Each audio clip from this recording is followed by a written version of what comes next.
Abominable. The film opens at Burnish Industries in China. A Yeti, Joseph Izzo, escapes from his holding cell and proceeds to run from the building. Dr. Zara, Sarah Paulson, and the mercenary captain, Rich Dietl, chase after the Yeti, but he manages to break out. Once outside, he hums, which triggers his powers that allow him to burst through the gate and run into the city. The Yeti manages to find a place to hide, but he becomes sad when he sees a billboard for Mount Everest. Teenager Yi, Chloe Bennet, lives with her mother, Michelle Wong, and her Tsai, Tsai. It has been a while since Yi's father passed, and she hasn't been as close to her mom or Tsai because of it. She takes on several odd jobs, dog walking, babysitting, garbage removal, etc., to save up money to take a trip across China that she wanted to take with her dad. Her childhood friend Jin, Tenzing Norgay Trainor, is more concerned with his social life, and Jin's cousin Peng, Albert Tsai, doesn't have other friends to play with.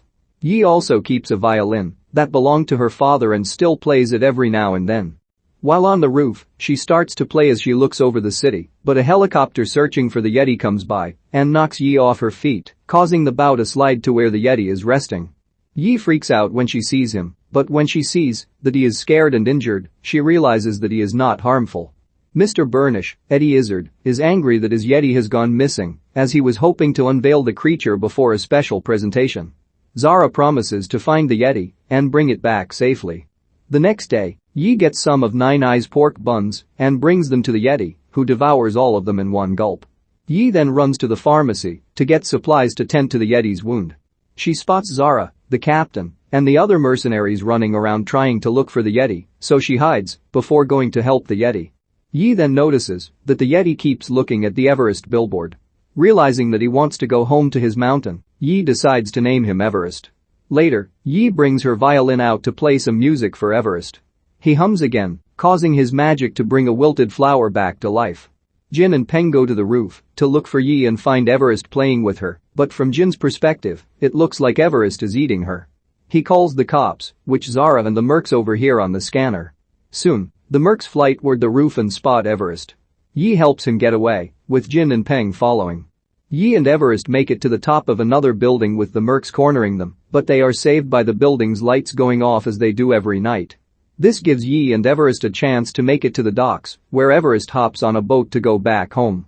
Seeing how frightened he is, Yi hops on the boat to join him. Peng runs after them and is caught by Everest, while Jin reluctantly joins to protect Peng.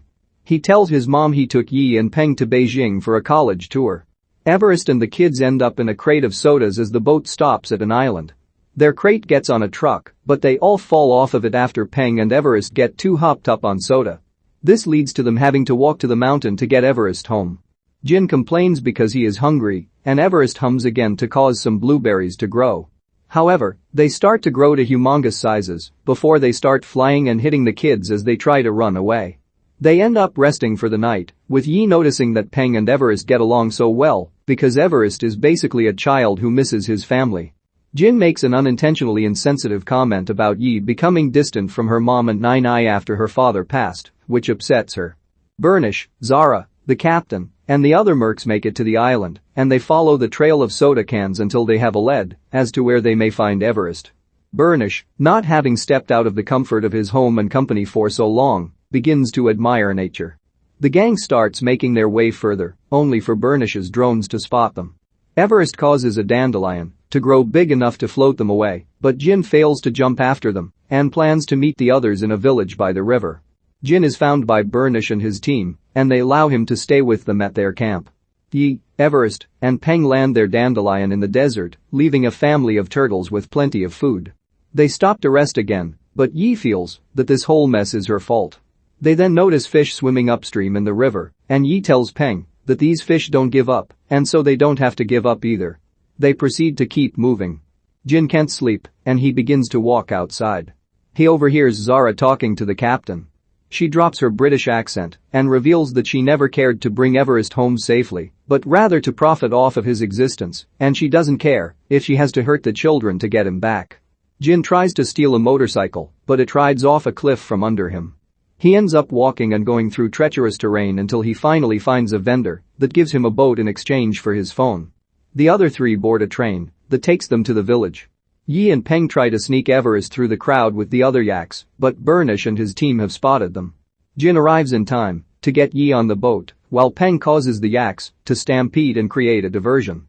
He and Everest join Yi and Jin, but the captain turns the van with him, Burnish, and Zara inside into a water vehicle.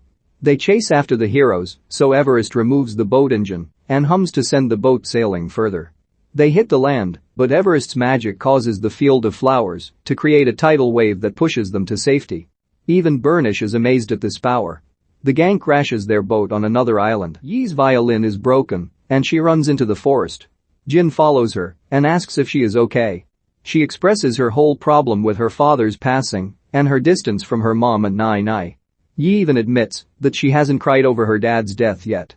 When they get back to Peng and Everest, they find that the two helped fix Yi's violin by using Everest's hair as strings, giving the violin magic powers.